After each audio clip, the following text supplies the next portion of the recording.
Havent sumat només 3 punts dels darrers 15 possibles, el Shelbourne, el campió vigent, rebia aquest vespre el St. Patrick's Athletic al Tolka Park de Drumcondra amb la imperiosa necessitat de guanyar a fi de recuperar posicions a la classificació. Per la seva banda, els Saints arribaven al derbi dublinès amb una trajectòria força erràtica en què, fins i tot, en alguna jornada han estat líders. Durant els primers minuts, el St. Patrick's ha posat a prova Connor Kearns, però el porter del Shells ha anat traient pilotes fora, com en aquesta ocasió d'Aidan Quina de nou, ara de falta de la mitja lluna de l'àrea, una altra falta una mica més allunyada, Chris Forrester xuta i el mateix resultat, Kearns rebutja, i al minut 29 recuperació de la pilota a la zona de mitjos per part dels Saints, Kinlevy li passa a Mason Melia, que entra a l'àrea, i amb un xut ajustat al segon pal supera Kearns, avançant els d'Inchicore al marcador i encenent el sector de la graderia on hi havia els afeccionats visitants,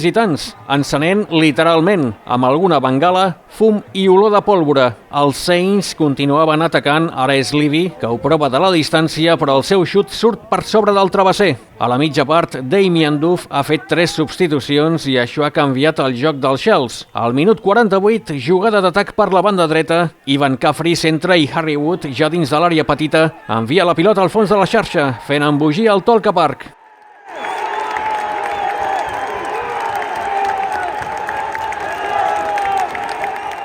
A partir d'aquell moment, el Shelbourne s'ha llançat a l'atac, tot i que els Saints han generat algunes ocasions de perill, com aquest xut d'Emilia que s'estavella al pal. Mipo Odubeko veu Anang avançat i prova una vaselina sense problemes per al porter Saint. James Norris entra dins de l'àrea perseguit per Axel Sjöberg, però es fa un embolic amb les cames. I al minut 90, John O'Sullivan s'escapoleix de 2 defensors, entra a l'àrea, centra, Joe Redmond rebutja, la pilota cau a peus de Kerr McInroy, que se la prepara, xuta entre un bosc de cames i gol. Bogeria al Tolka Park, que veia que el seu equip podia trencar la mala ratxa dels darrers partits i aconseguir 3 punts d'or que millorarien la situació dels Shells a la classificació. El St. Patrick's ha mirat d'empatar una mica a la desesperada, com amb aquest xut de Jamie Lennon, que surt força desviat. No hi ha hagut temps per a res més.